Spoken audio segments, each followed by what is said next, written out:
বিসমিল্লাহির রহমানির রহিম। আজকের এই নির্বাচনী জনসভার সম্মানিত সভাপতি, মঞ্চে উপস্থিত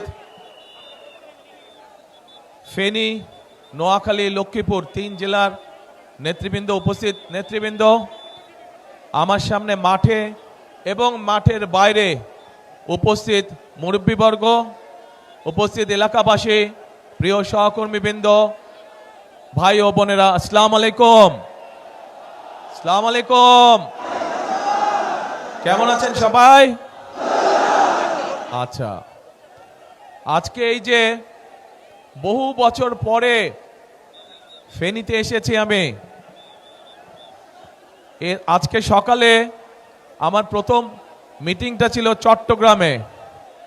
চট্টগ্রামের সাথে আমার একটা আবেগ ঘন সম্পর্ক রয়েছে, আর ফেনীতে তারপরের মিটিংয়ে আসলাম, ফেনীর সাথে রয়েছে আমার একটা আত্মীয়তার সম্পর্ক, তথা গ্রেটার নোয়াখালীর সাথে রয়েছে একটা আত্মীয়তার সম্পর্ক।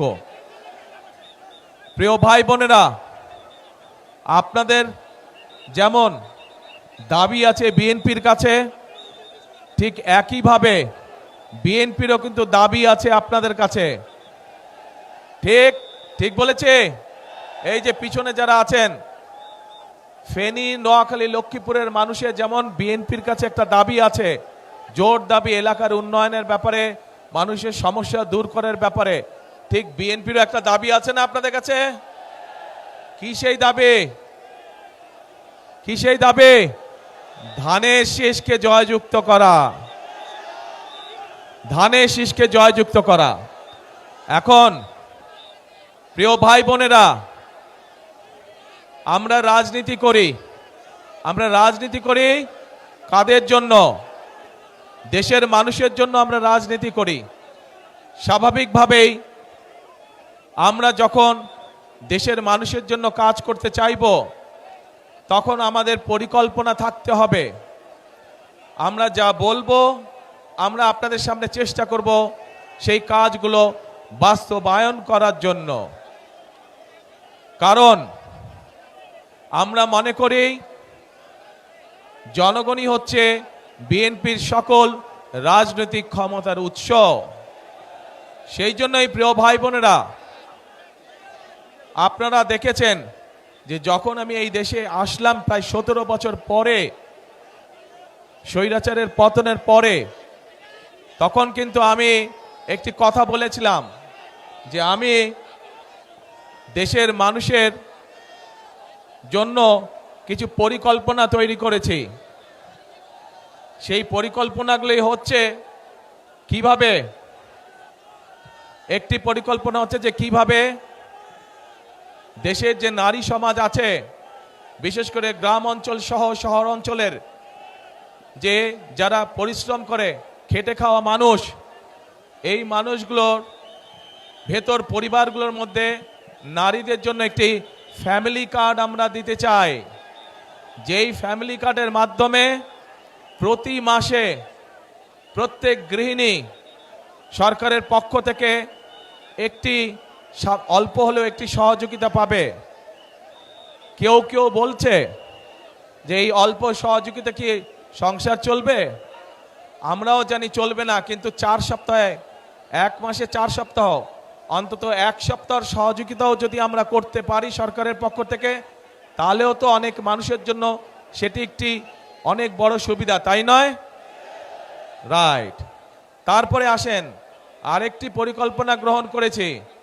ঠিক আমরা গৃহিণীদেরকে যেমন ফ্যামিলি কার্ড দিতে চাই, ঠিক একইভাবে আমরা আমাদের কৃষক ভাইদের পাশে দাঁড়ানোর জন্য আমরা কৃষক ভাইদেরকে একটি কৃষক কার্ড দিতে চাই। এই কৃষক কার্ডের মাধ্যমে আমরা সার, কীটনাশক ঔষধ, বীজ, এটি আমরা কৃষকদের হাতে সরাসরি পৌঁছে দিতে চাই।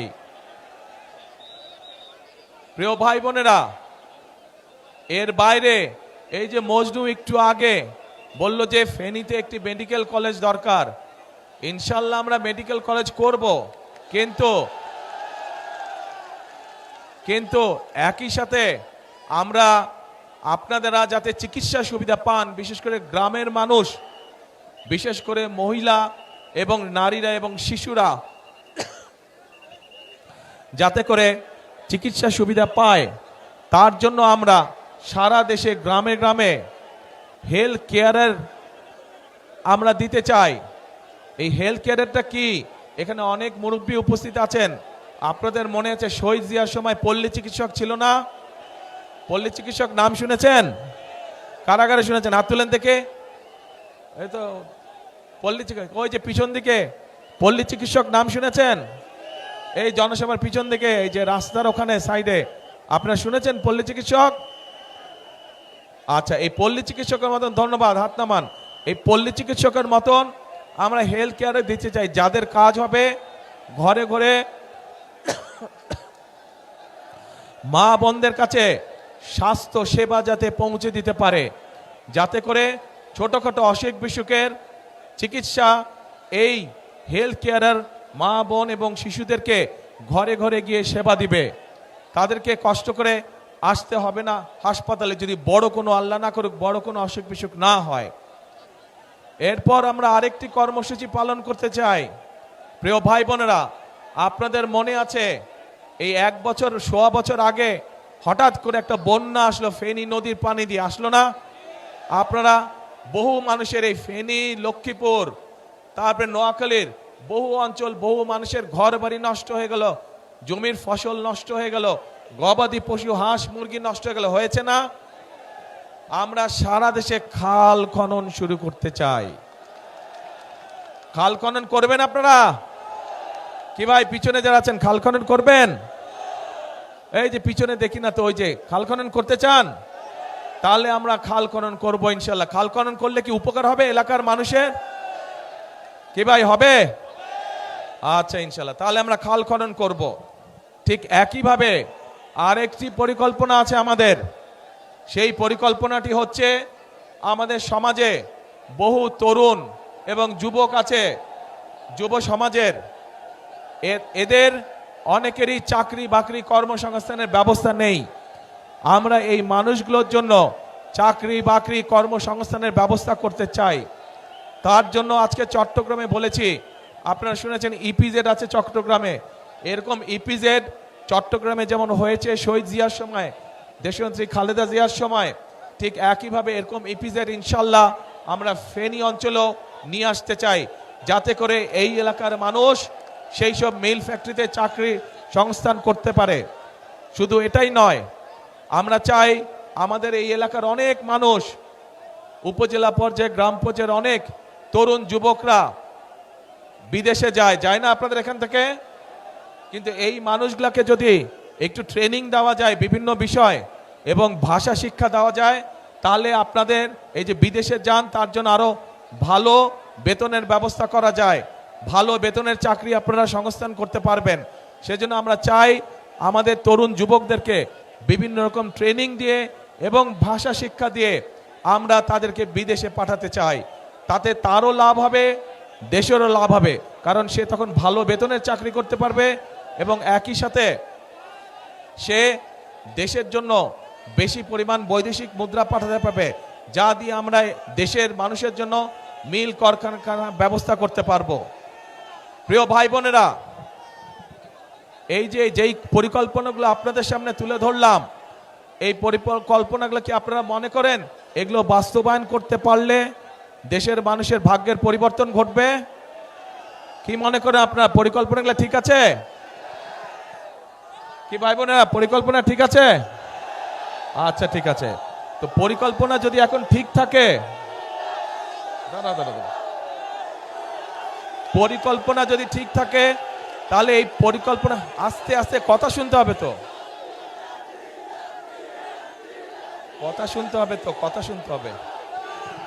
এই পরিকল্পনা যদি বাস্তবায়ন করতে হয়, তাহলে তো আপনাদের সাহায্য না হলে, আপনাদের সহযোগিতা না থাকলে তো আমরা এই পরিকল্পনা বাস্তবায়ন করতে পারবো না। আপনাদেরকে সহযোগিতা করতে হবে, অর্থাৎ আপনাদের সমর্থন ধানের শীষের পক্ষে থাকতে হবে। আপনারা যদি ধানের শীষের পক্ষে সমর্থন দেন, ধানের শীষ নির্বাচিত হলে আগামী 12 তারিখের নির্বাচনে তাহলেই যেই পরিকল্পনার কথাগুলো আপনাদের সামনে বলেছি এই পরিকল্পনাগুলো আমরা বাস্তবায়ন করতে পারবো। প্রিয় ভাই বোনেরা, আপনারা দেখেছেন সারা দেশের মানুষ সাক্ষী আছে কিভাবে গত 15 বছর মানুষের কথা বলার অধিকারকে দাবিয়ে রাখা হয়েছিল, কিভাবে মানুষের ভোটের অধিকারকে দাবিয়ে রাখা হয়েছিল। প্রিয় ভাই বোনেরা, 2024 সালের 5ই আগস্ট ছাত্র জনতার আন্দোলনের মুখে সেই স্বৈরাচার পালিয়ে যেতে বাধ্য হয়। আজ একটি পরিবর্তনের সময় এসেছে। আজকে এই সবার মধ্যে দাঁড়িয়ে আমি হয়তো আপনাদের সামনে আমাদের অন্য রাজনৈতিক প্রতিপক্ষ যারা আছে সেই প্রতিপক্ষদের সম্পর্কে হয়তো অনেক কথা বলতে পারতাম, কিন্তু সেই প্রতিপক্ষদের সামনে সম্পর্কে যদি আমি কথা বলি তাতে জনগণের কি কোনো লাভ হবে? জনগণের কোনো লাভ হবে না। জনগণের লাভ তখনই হবে যখন আমরা পরিকল্পিতভাবে খাল খনন করতে পারবো। জনগণের লাভ হবে যখন আমরা পরিকল্পিতভাবে আপনাদেরকে স্বাস্থ্য সেবা দিতে পারবো। জনগণের লাভ হবে যখন আমরা আমাদের তরুণ যুবক তরুণদের জন্য, মা বোনদের জন্য আমরা কর্মসংস্থানের ব্যবস্থা করতে পারবো। জনগণের লাভ হবে যখন আমরা আপনাদের জন্য রাস্তাঘাট, ব্যবসা বাণিজ্য অর্থাৎ আইন শৃঙ্খলা সঠিক রাখতে পারবো। তখনই জনগণের লাভ হবে। রাজনৈতিক প্রতিপক্ষ সম্পর্কে অনেক কথা বলা যায়, কিন্তু তাতে জনগণের লাভ কোনোই হবে না। প্রিয় ভাই বোনেরা, আসুন 5ই আগস্টের পরে দেশের মানুষ পরিবর্তন চায়। যেই পরিবর্তনের ফলে দেশের মানুষের সমস্যা ধীরে ধীরে কমে আসবে। সেজন্যই আমাদেরকে পরিশ্রম করতে হবে, আমাদেরকে কাজ করতে হবে, আমাদের কৃষকদের ফসলের উৎপাদন বৃদ্ধি করতে হবে, আমাদের মা বোনদেরকে অর্থনৈতিকভাবে স্বাবলম্বী করতে হবে, আমাদের তরুণদের যুবকদের কর্মসংস্থানের ব্যবস্থা করতে হবে। আমাদের মানুষরা, দেশের মানুষ যাতে নিরাপদে রাস্তাঘাটে চলাচল করতে পারে, নিরাপদে ব্যবসা বাণিজ্য করতে পারে, নিরাপদে চাকরি বাকরি করতে পারে, সেই জন্য আইন শৃঙ্খলা ব্যবস্থাকে কঠোর হস্তে নিয়ন্ত্রণ করতে হবে। আমাদেরকে জনগণের তখনই ভাগ্যের পরিবর্তন হবে। আমরা দেখেছি বিগত স্বৈরাচারের সময় কিভাবে এই দেশের জনগণের সম্পদ লুটপাট করে বিদেশে পাচার করে দেওয়া হয়েছিল। আমরা যে সকল পরিকল্পনা আপনাদেরকে বললাম এগুলো আমরা তখনই বাস্তবায়ন করতে পারবো, এবং এইসব পরিকল্পনা জনগণের ভাগ্যের পরিবর্তন তখনই করতে পারবে যখন আমরা এই যে দুর্নীতির লাগাম টেনে ধরতে পারবো। তখনই আমরা এইসব পরিকল্পনা বাস্তবায়ন করতে পারবো। এবং এই সকল পরিকল্পনা বাস্তবায়ন করতে হলে, জনগণের জন্য আইন শৃঙ্খলা ব্যবস্থা কঠোর হস্তে নিয়ন্ত্রণ করতে হলে, দুর্নীতির লাগাম টেনে ধরতে হলে, প্রিয় ভাই বোনেরা, আপনাদেরকে আগামী 12 তারিখে ধানের শীষকে নির্বাচিত করতে হবে। কারণ যে পরিকল্পনার কথাগুলো আপনাদের সামনে আমি তুলে ধরলাম, এই পরিকল্পনাগুলো হচ্ছে ধানের শীষের পরিকল্পনা। আমরা অতীতেও দেখেছি যে ধানের শীষ যতবার দেশ পরিচালনার সুযোগ পেয়েছে, সেই শহীদ রাষ্ট্রপতি জিয়া রহমানের সময় দেখেছি, সেই দেশনেত্রী খালেদা জিয়ার সময় দেখেছি যে মানুষের ভাগ্যের পরিবর্তন ধীরে ধীরে হয়েছে। কাজেই ইনশাআল্লাহ আগামীতে আপনারা আবার ধানের শীষকে নির্বাচিত করলে, ধানের শীষ সরকার গঠনে সক্ষম হলে, আল্লাহর রহমতে আমরা আবার খালেদা জিয়ার রেখে যাওয়া কাজগুলো আমরা আবার চালু করব। শহীদ জিয়ার রেখে যাওয়া কর্মসূচিগুলো আমরা আবার চালু করব, যাতে করে দেশের মানুষের ভাগ্যের পরিবর্তন হয়। প্রিয় ভাই বোনেরা, কথা একটাই, একটু প্রথমেই বক্তব্যের বলেছি যে ফেনী, লক্ষ্মীপুর, নোয়াখালী এইখানকার মানুষের যেমন বিএনপির উপরে একটা হক বা দাবি আছে, ঠিক বিএনপিরও এই 3 জেলার মানুষের উপরে একটা হক বা দাবি আছে। কি সেই দাবি? ধানের শীষকে নির্বাচিত করা। কারণ এটা খালেদা জিয়ার এলাকা, খালেদা জিয়া এই এলাকার সন্তান, খালেদা জিয়া এই এলাকার মেয়ে। স্বাভাবিকভাবেই ধানের শীষ নির্বাচিত হলে খালেদা জিয়ার সম্মান বৃদ্ধি পাবে। এবং আমি মনে করি এই এলাকার মুরব্বী সহ, মা বোনেরা সহ, তরুণ যুবক সহ, তরুণরা সহ সকলেই তাদের এলাকার সন্তান খালেদা জিয়ার সম্মান আসমানের উপরে তুলে ধরবে ইনশাআল্লাহ। প্রিয় ভাই বোনেরা, আসুন 12 তারিখে আমরা গণতন্ত্রকে পুনঃপ্রতিষ্ঠিত করি।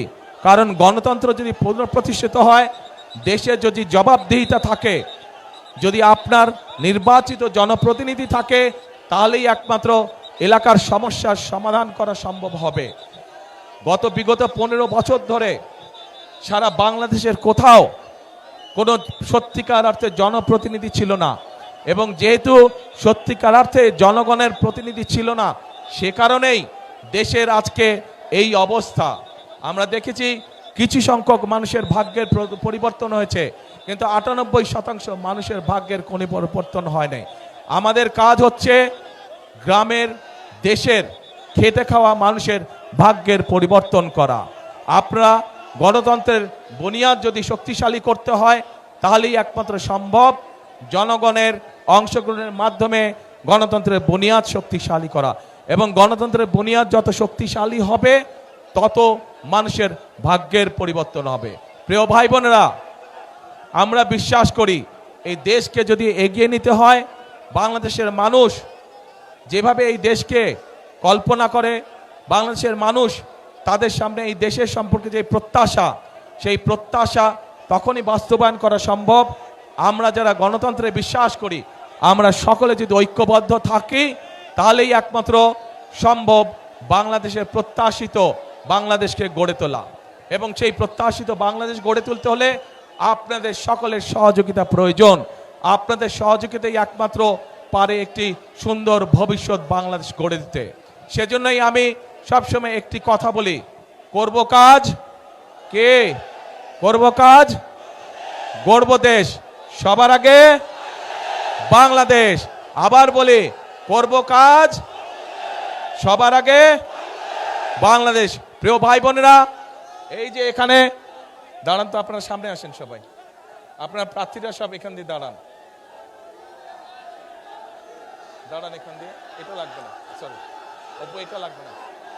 এই যে এই মানুষগুলোকে আমি আপনাদের কাছে দিয়ে গেলাম, এদেরকে আপনারা 12 তারিখের ভোটে ধানের শীষে ভোট দিয়ে জয়যুক্ত করবেন। তাদেরকে জয়যুক্ত করলে তারা আপনাদের কাছে জবাবদিহি করতে বাধ্য থাকবে। এলাকার সমস্যার সমাধানের জন্য তাদের কাছে যাবেন, তাদের সাথে কথা বলবেন, তাদেরকে বলবেন এলাকার সমস্যার সমাধান করতে। বিএনপি ইনশাআল্লাহ জয়যুক্ত হলে, বিএনপি সরকার গঠন করলে এই এলাকার সমস্যার সমাধানের জন্য আমরা কাজগুলো শুরু করব। প্রিয় ভাই বোনেরা, কথা একটাই, আমাদেরকে দেশকে গড়তে হবে। এই দেশ যদি আমরা না গড়তে পারি, তাহলে আমাদের ভবিষ্যৎ বংশধরদের ভবিষ্যৎ আমরা গড়ে তুলতে পারবো না। কাজে আসুন, এই দেশ আমার, আপনার, আমাদের সকলের শেষ ঠিকানা। এই দেশেই আমাদের জন্ম, এই দেশেই আমাদের মৃত্যু, এই দেশই আমাদের প্রথম ঠিকানা, এই দেশই আমাদের শেষ ঠিকানা। সেই জন্য এই দেশকে গড়ে তুলতে হলে আমাদের সকলকে ঐক্যবদ্ধ থাকতে হবে, আমাদের সকলকে একসাথে কাজ করতে হবে। প্রিয় ভাই বোনেরা, বিগত 15 বছর যেমন আপনাদের ভোটের অধিকার কেড়ে নেওয়া হয়েছিল জোর করে, এখন যখন আবার গণতন্ত্রের ভিত্তি, গণতন্ত্রের চলার পথ শুরু হয়েছে, তখন একটি মহল কিন্তু ষড়যন্ত্র শুরু করেছে। কাজেই আপনাদের সকলকে অনুরোধ করব চোখ কান খোলা রাখার জন্য, যাতে আবার আপনাদের ভোটের অধিকার, কথা বলার অধিকার কেউ ষড়যন্ত্র করে কেড়ে নিয়ে যেতে না পারে। ভোটের দিন কখন যাবেন ভোট দিতে? কি ভাইরা, কখন যাবেন ভোটের দিন? এইবার ভোটের দিন যারা যারা তাহাজ্জুদ পড়েন না, তাহাজ্জুদের ওয়াক্তে উঠতে হবে। যারা পড়েন তাহাজ্জুদ ঠিক আছে, তারা তো পড়েনি, তাহাজ্জুদ ঘরে পড়ে আর যার যার ভোট কেন্দ্রে যাবেন। ভোট কেন্দ্রে গিয়ে ওখানে ভোট কেন্দ্রের সামনে ফজরের জামাত নামাজ আদায় করবেন জামাতে করে। তারপর 7টা থেকে ভোটের লাইনে দাঁড়িয়ে যাবেন, একদম হিসাব নিকাশ বুঝে তারপরে ঘরে ফিরবেন। শুধু ভোট দিয়ে ঘরে ফিরবেন না, হিসাব বুঝে নিয়ে ঘরে ফিরবেন। আজকে এই দেশের জনগণের সঠিক সিদ্ধান্তের উপরে নির্ভর করছে আগামী দিনের বাংলাদেশের ভবিষ্যৎ। ইনশাআল্লাহ আমরা যদি সকলে ঐক্যবদ্ধ থাকি, আমরা যদি সকলে একসাথে থাকি, ইনশাআল্লাহ আমরা আমাদের প্রত্যাশিত বাংলাদেশ গঠনের কাজ শুরু করতে পারবো। আল্লাহ হাফেজ। বাংলাদেশ জিন্দাবাদ, বাংলাদেশ জাতীয়তাবাদী জিন্দাবাদ। আসসালামু আলাইকুম। আপনাদের সাথে আবার দেখা হবে ইনশাআল্লাহ। আসসালামু আলাইকুম।